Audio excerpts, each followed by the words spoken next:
Good morning, and welcome to the Olympia Symphony's presentation of Original Voices, a concert and dialogue in recognition of Asian Pacific American Heritage Month. My name is Jennifer Herman, and I'm the Executive Director of the Olympia Symphony Orchestra in Olympia, Washington. Today's concert brings together performing artists, government officials, and community leaders at the crossroads of community and culture, seeking ways to combat bias and violence towards Asian and Pacific Island Americans, while celebrating those working diligently towards racial equity.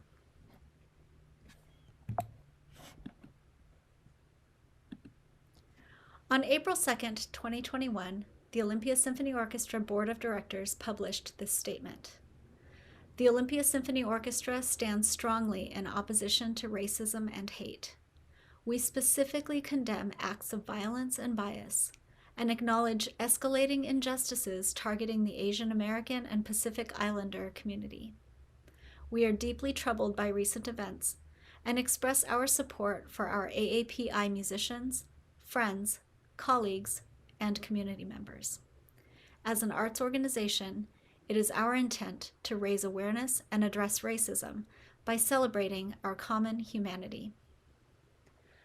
Shortly after publishing this statement, a patron presented me with an idea for how we could put this statement into action, and the concept for today's forum was born. As the idea evolved, our team was inspired by a quote in the New York Times, written by Jason Farago on January 13th, 2021. It says, "Scholars, economists, revolutionaries keep debating, but one very good answer has held now for 2,500 years.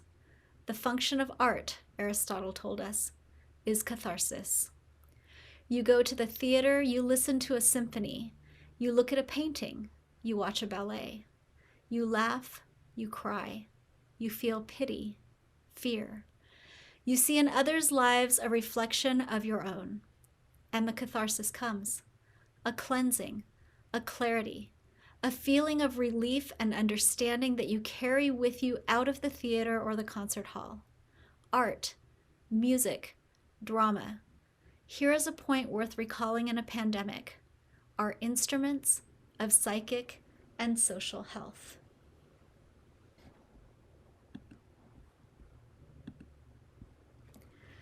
Today you will hear performances by pianist Angie Zhang and mezzo-soprano Miya Higashiyama. I encourage you to view the concert program and notes from the artists at this address.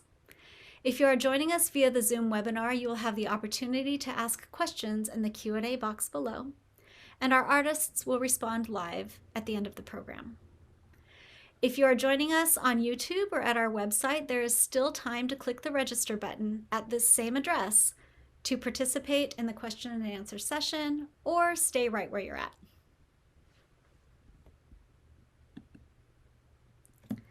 Today you will also hear from two influential Washington state legislators, Representative Sharon Tomiko Santos of the 37th Legislative District and Representative Cindy Ryu of the 32nd Legislative District.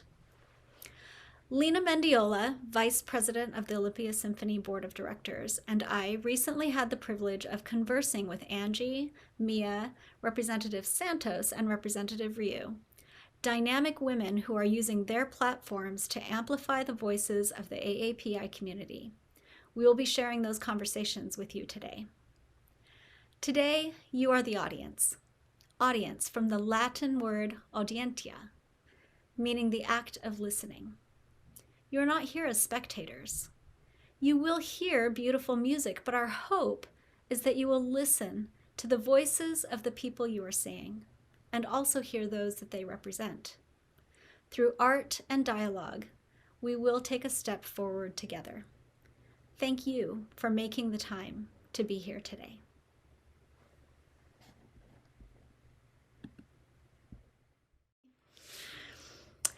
Thank you for the opportunity to meet with you today. It's an honor to be in this room with you.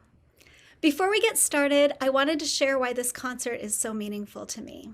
I serve the community as a nonprofit arts leader, but I'm also a pianist, an educator, a mom of 3, and the daughter of a Japanese woman. Music has always been essential in my life for expression, communion and comfort.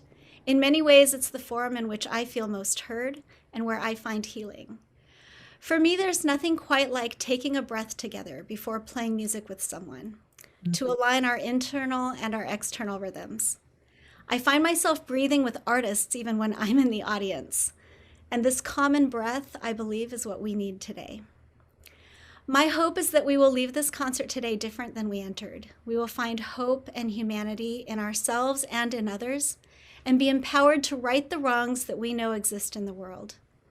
We will acknowledge the value of hearing original voices, not through the incomplete and often misinformed perspective of someone else's storytelling, but through the power of listening to the lived experiences of Asian American and Pacific Islander artists and advocates. At this time, I'd like to introduce Lina Mendiola. Thank you, Jennifer. My name is Lina Mendiola, and I'm the board vice president of the Olympia Symphony Orchestra. I am honored to be part of today's discussion and amongst some amazingly, powerfully talented AAPI women. As a representative of the board, I am proud of today's program recognizing Asian Pacific American Heritage Month. I am both an Asian American, my mother was born and raised in Japan, and a Pacific Islander, my father is from the Northern Mariana Islands. In the last 20 years, I have seen forward movement with diversity and inclusion. I see differences compared to what I experienced throughout my childhood and into adulthood, where I felt the minority and often found myself the token person of diversity. Something that helped me with a feeling of belonging is music. Music is a universal language that pulls from numerous cultures and a varied history. Music can meld tragedy, struggle, hate, happiness, or love into something beautiful while still recognizing its origins and meaning.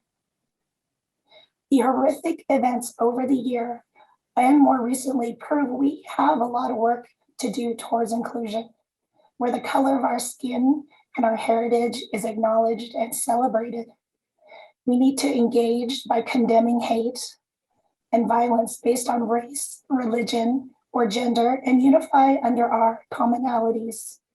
Which brings us to this moment. The Olympia Symphony Orchestra is in a great position to do our part to help unite our community through music and understanding to stop the hate. Today, we have the privilege to have two influential advocates and champions for equity, not only in our state legislature, but on a local and national level. Welcome Representative Sharon Tomiko Santos and Representative Cindy Rio. Thank you for being with us today and sharing your experience. Well, good morning. Thank you so very much for inviting me to join with you today. My name is Sharon Tomiko Santos. I represent the 37th Legislative District in Washington State, a position I've held since 1998.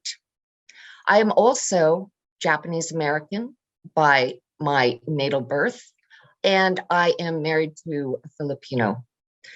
I share these things because being Asian American, representing the Seattle Chinatown International District area is formative to the reason I serve in the legislature.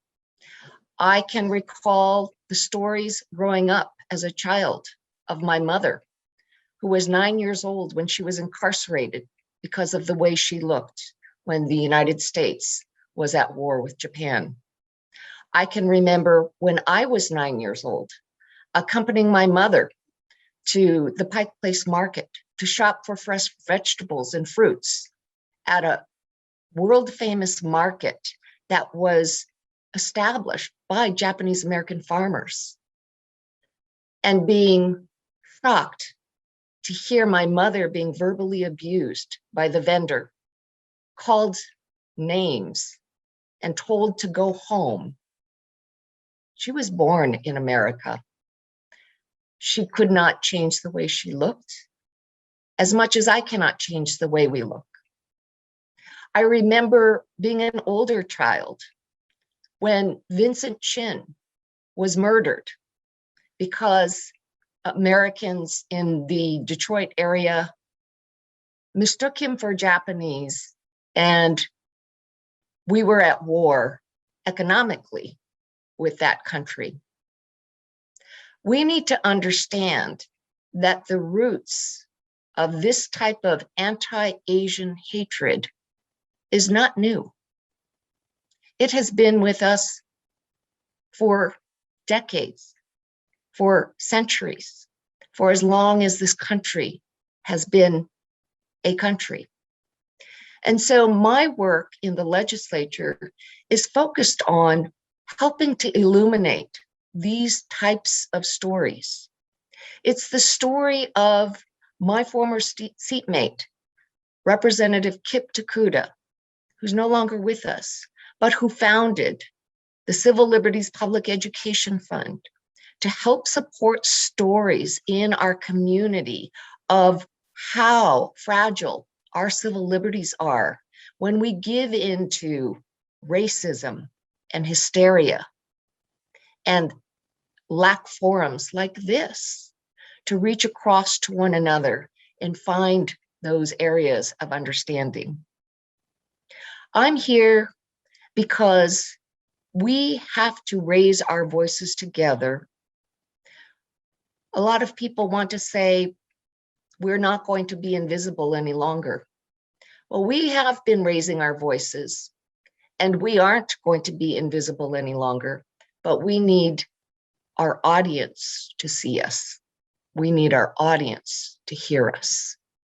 And what more beautiful way to do that than through the common language of music and expression that doesn't need words, that touches our common humanity and that spirit that actually draws us to one another instead of drives us apart. And so I'm very grateful to be here, and I'm so anxious to hear our performers and also to engage in a larger conversation with each of you. Hi, everyone. My name is Cindy Ryu. I am a state legislator since 2011. And before that, I served on the Shoreline City Council, and I was the first Korean American female to be elected mayor anywhere in the United States. Now there are 2 others, so we are growing in numbers. I remember when I was 9 years old, because I was born and raised in Korea up to that point. But South Korea in those days was very poor. We were even poorer than North Korea was.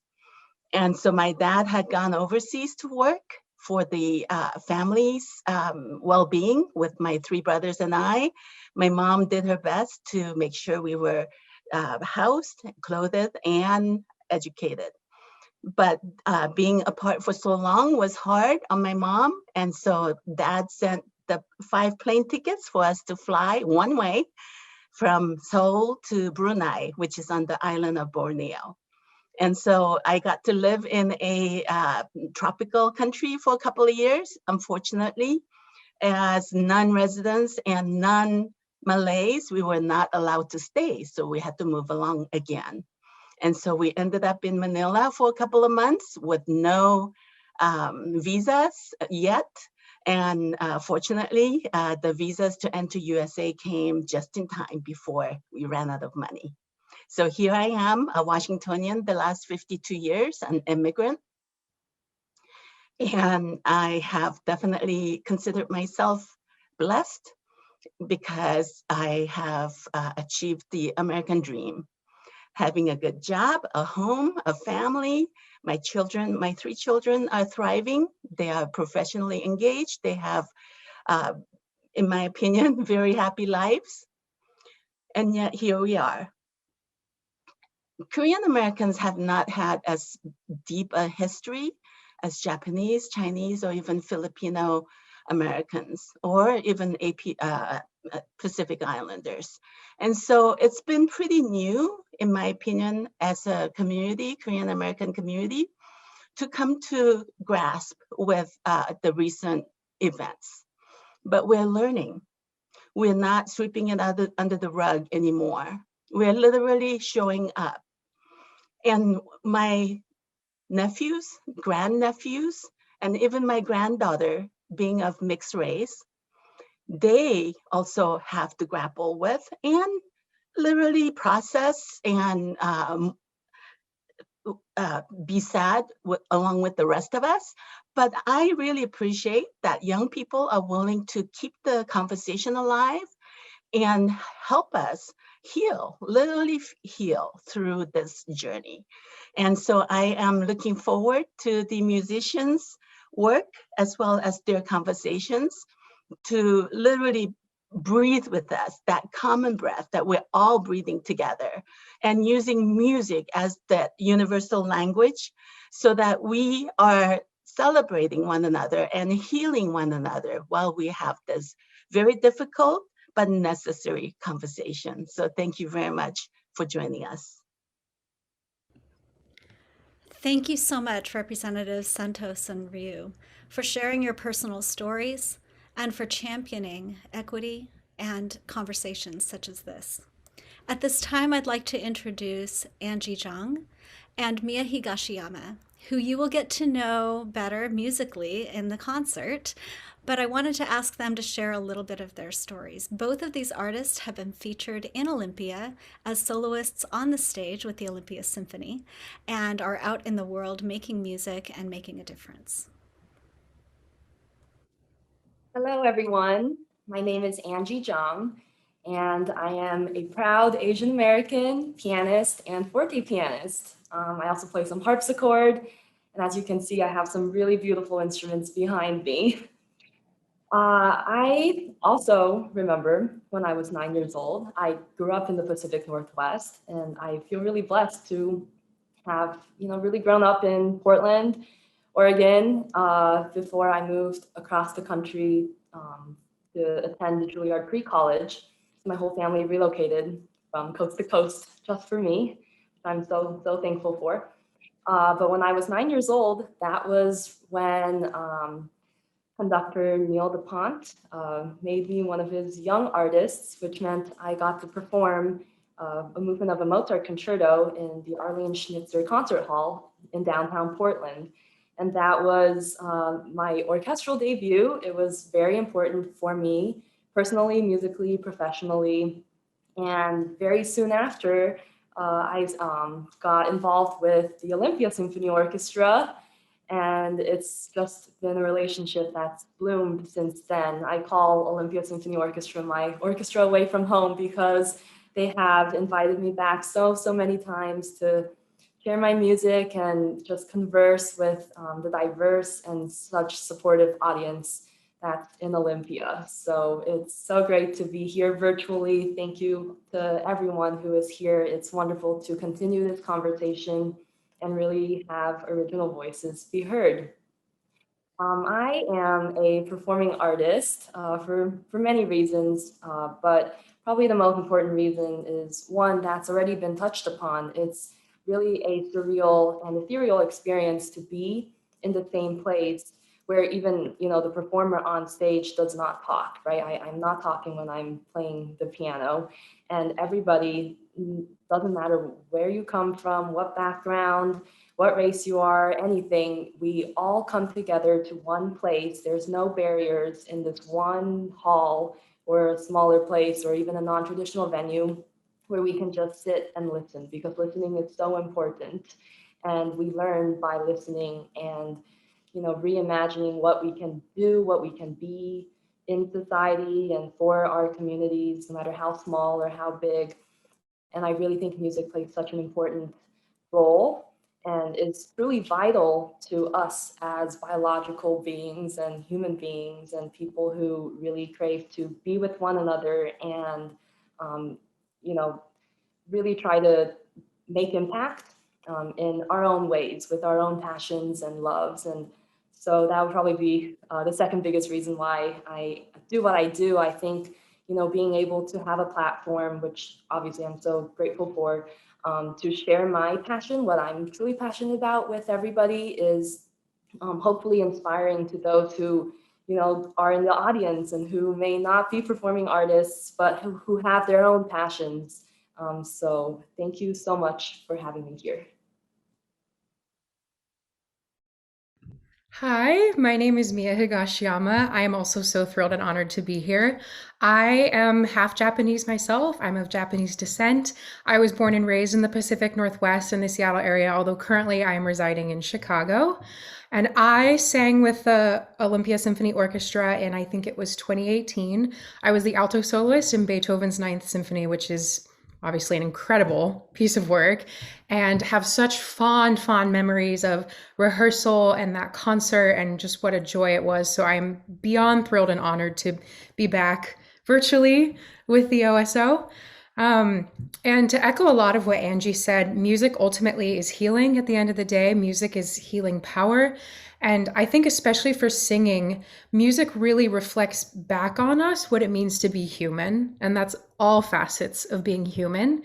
And I think that music and artistic medium should be an example of grace, of kindness, of beauty. But I think it's also important to recognize our community is not perfect, even within the music industry. And so I think as artists, we also need to work and hold each other accountable, hold the artistic world accountable. It's no secret that there's been a lot of racism, and I come from the world of opera. I'm a mezzo-soprano, and there's definitely racism issues in opera and things like that historically. So using our power and our voices, no pun intended, or as this concert is titled, Original Voices, is not only a gift, but it is a privilege that we have having this platform. And so I believe we owe it to others to help them be a voice for those who are oppressed, who need comfort, and also to use our voices for activism. One of my favorite musical projects I've ever participated in was in 2017 with a former professor of mine, Greg Utes, who is at Pacific Lutheran University in Tacoma. And he had me sing an aria from his new opera called Tacoma Method, which is all about the expulsion of the Chinese from Tacoma years ago. And that project was very meaningful to me because I think it was this great way of using our artistic voices to not only bring light to issues that maybe aren't looked upon as much, but also moving forward in the future, what can we learn and how can we use our artistic platform to create change? I also believe art needs to be a welcoming space for everybody, including musicians, composers, and I think making a conscious effort to hear old and new stories from everyone, especially AAPI voices, even if those stories are sometimes hard to hear or are painful to watch or listen to. And so I'm just really thrilled to be here. Thank you so much for having us. And I believe that this event is really important, and I hope that it inspires change locally, change nationally, and a lot of conversation. So thank you. Hi, everyone. It's so great to be here, and thank you so much for tuning in. I just wanted to say a few words about the first piece that you will be hearing today, which is Mozart's Fantasy in C minor. And I just want to say something really quick, since I think the music will speak for itself. It's such a dramatic and beautiful piece. But what I want to really highlight is the instrument that you will hear it on, which is not a modern day piano as we know it, since they didn't exist in Mozart's time. And it's truly being able to hear music by Mozart on its in its original form, on the instrument Mozart would have heard. And I think that is truly special and is a big part of why I chose to play the piece on the fortepiano for this concert, which is titled Original Voices. So thank you so much, and I really hope you enjoy it.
Good morning. My name is Miya Higashiyama, and I'm thrilled to be here with you all today.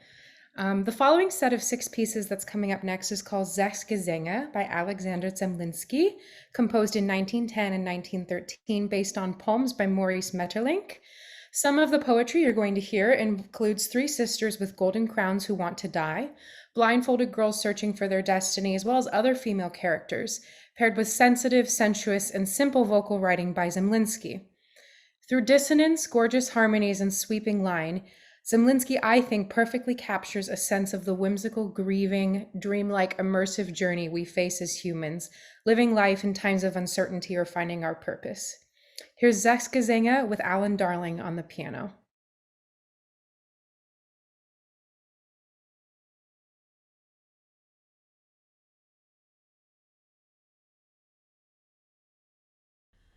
Die 3 Schwestern wollten sterben, setzten auf die güldenen Kronen,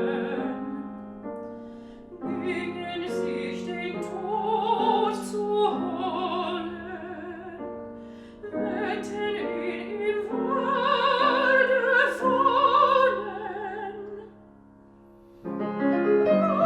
So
Öffentlich im Stern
Wow, that was truly beautiful, Mia.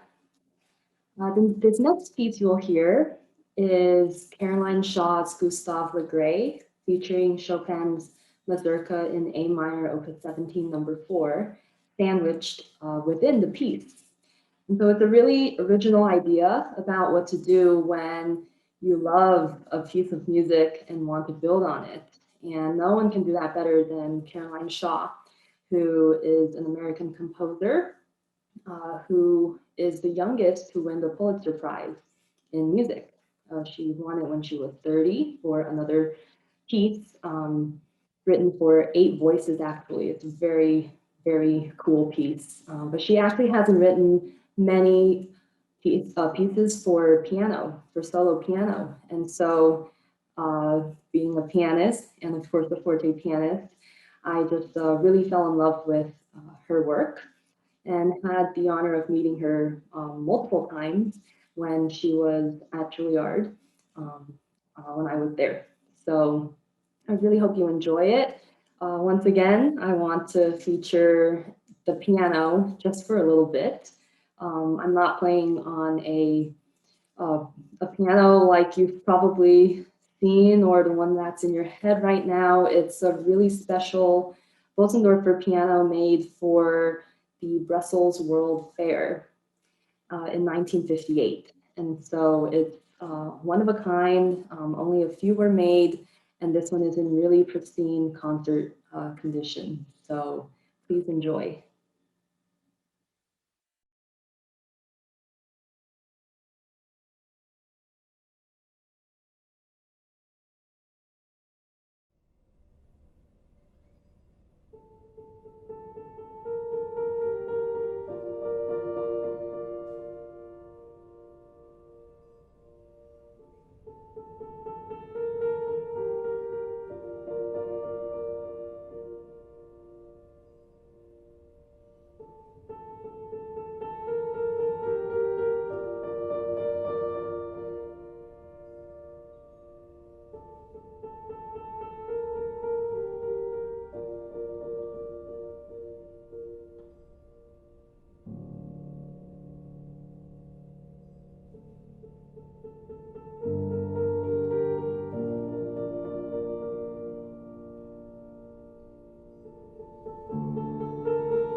This next aria is from John Adams' opera Dr. Atomic, called Am I in Your Light? Dr. Atomic explores the people at Los Alamos and their relationships and angst while the test of the first atomic bomb was being prepared. This piece is sung by Dr. Oppenheimer's wife, Kitty, who attempts to grab her husband's attention and distract him from his reading. Like Zemlinsky, John Adams uses dissonance, sweeping lines, and evokes a dreamlike state tinted with sorrow, where Kitty desperately just wants to be heard and listened to. This is Am I in Your Light with Alan Darling again on the piano.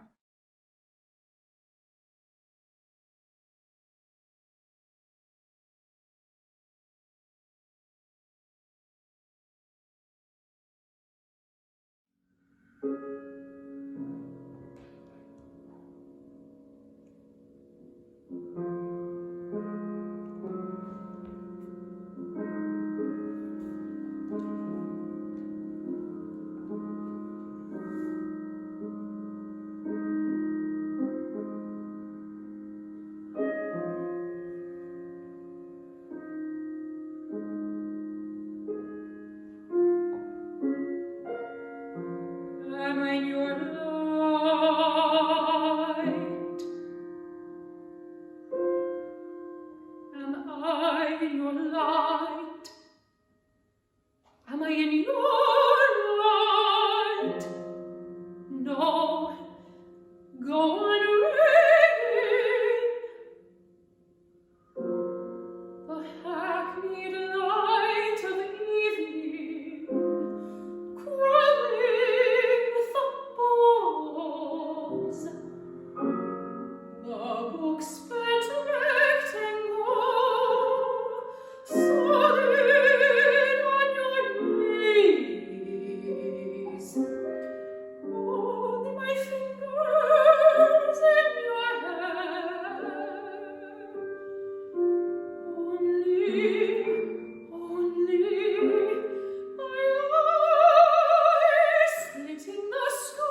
Thank you so much, Mia and Angie, for those beautiful performances. Before we hear again from Representatives Santos and Ryu for a little bit more dialogue, we wanted to give our audience a chance to ask you some questions as artists during this pandemic. And we did receive one question.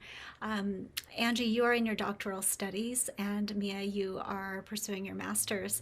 And it was a question was posed wondering, how has the pandemic affected your education and your performing career?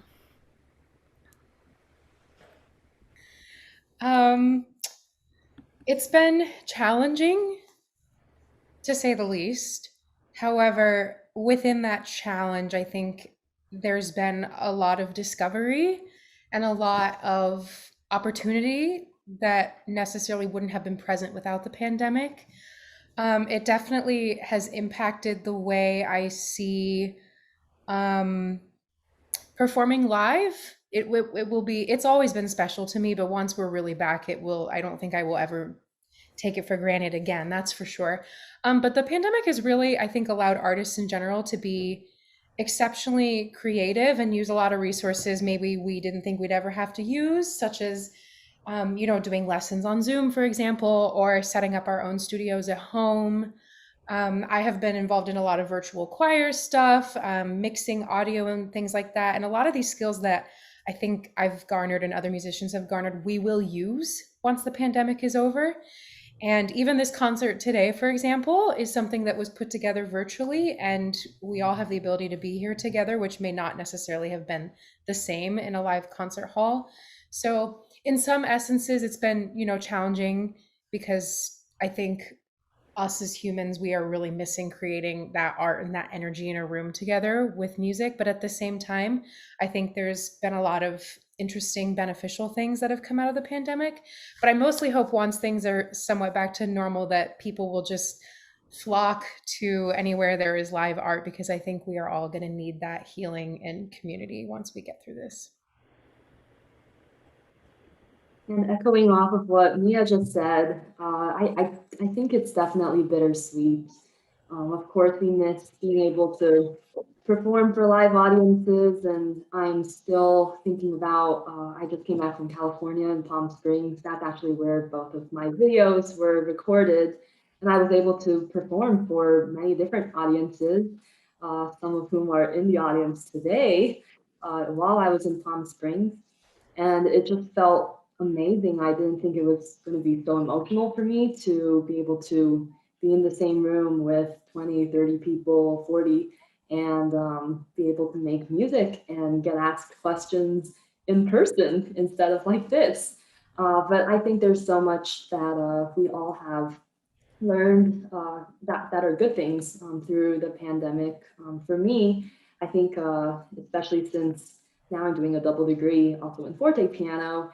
The fortepiano is not an instrument that's readily available in a lot of venues, and presenters, often can't, let's say, invite a forte pianist or a harpsichordist or, someone else in like an early Baroque instrument to many of their venues, because it requires a lot of upkeep. You have to constantly tune them. They have to be within like 30, 40, 50% humidity for them to be okay every day. It's just a lot of work. And so being able to record and present it to a global audience, I think is really one of the highlights of, if I could call it a highlight during a pandemic.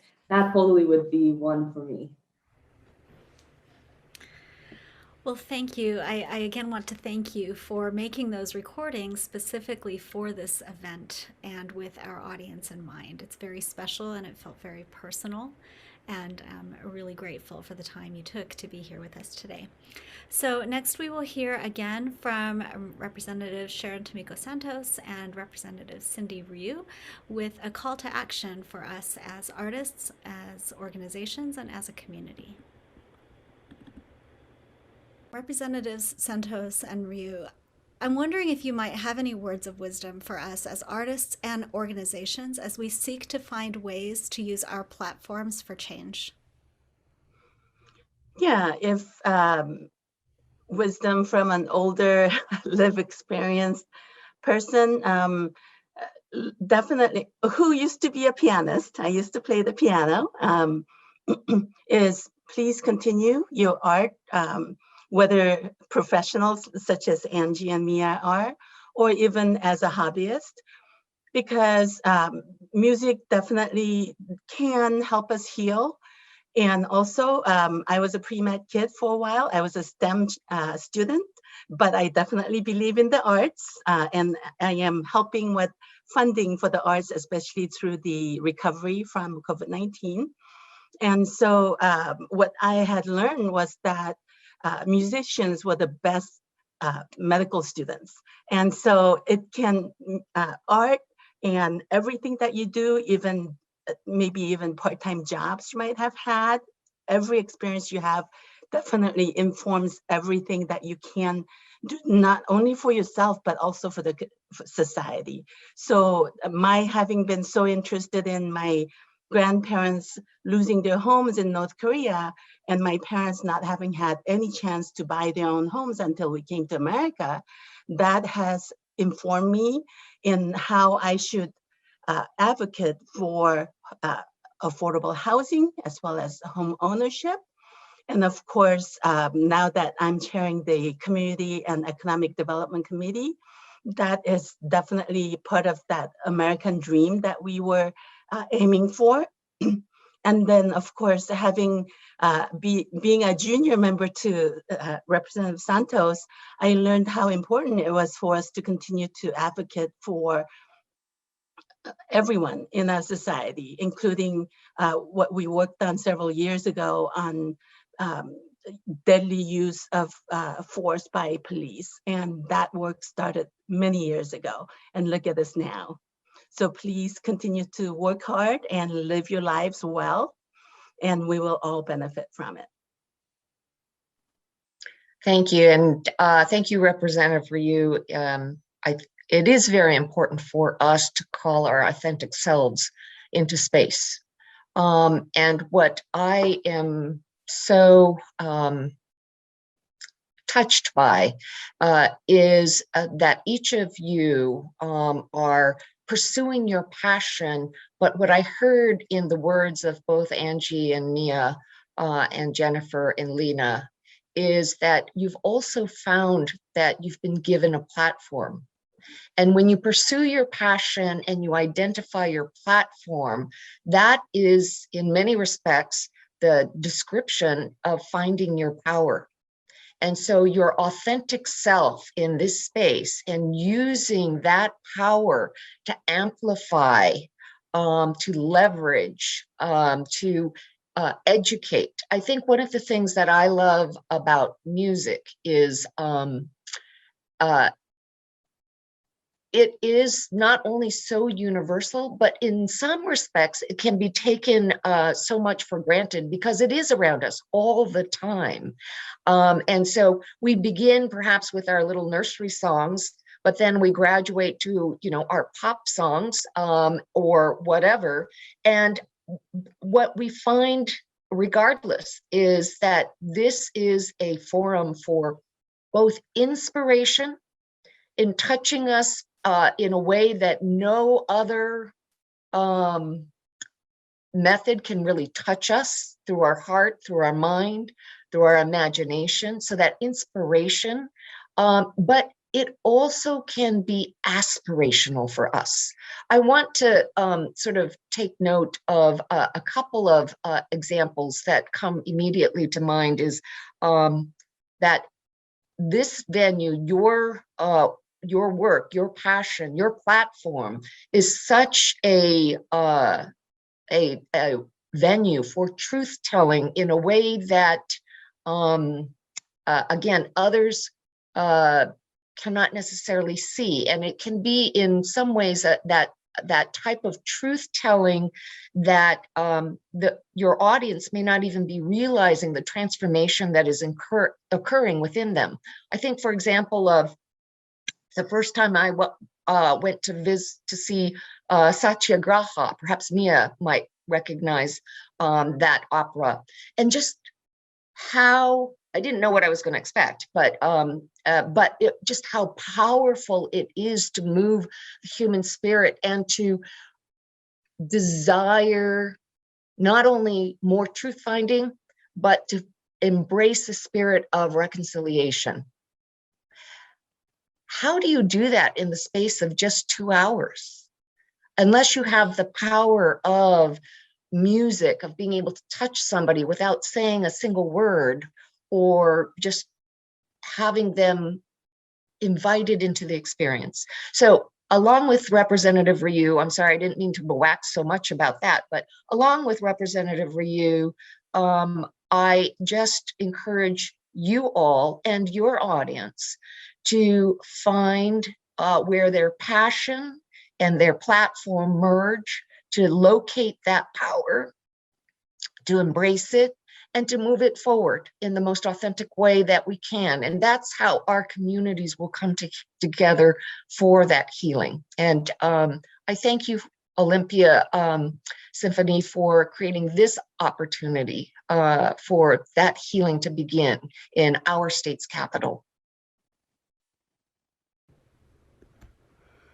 Before we get to our final performance, on behalf of the Olympia Symphony, I would like to thank Angie, Miya, Representatives Santos and Ryu, Lena Mendiola, and all members of the Olympia Symphony board, staff, and musicians, Tim and Kim Martin, the National Asian Pacific American Caucus of State Legislators, Women in Government, all of you, and everyone who helped us share this event with others. Please continue to spread the word, as this concert and dialogue will continue to be available on YouTube and our website for later viewing. We have one last performance for you, an encore by Angie Zhang. As she wrote in her program notes on this, the silence at the end of this piece causes the performer and audience members to question whether the piece has really ended. Much like the anticipatory silence that leaves us wanting more, may today not be the end of our conversation as we work toward racial equity and continue to listen to original voices.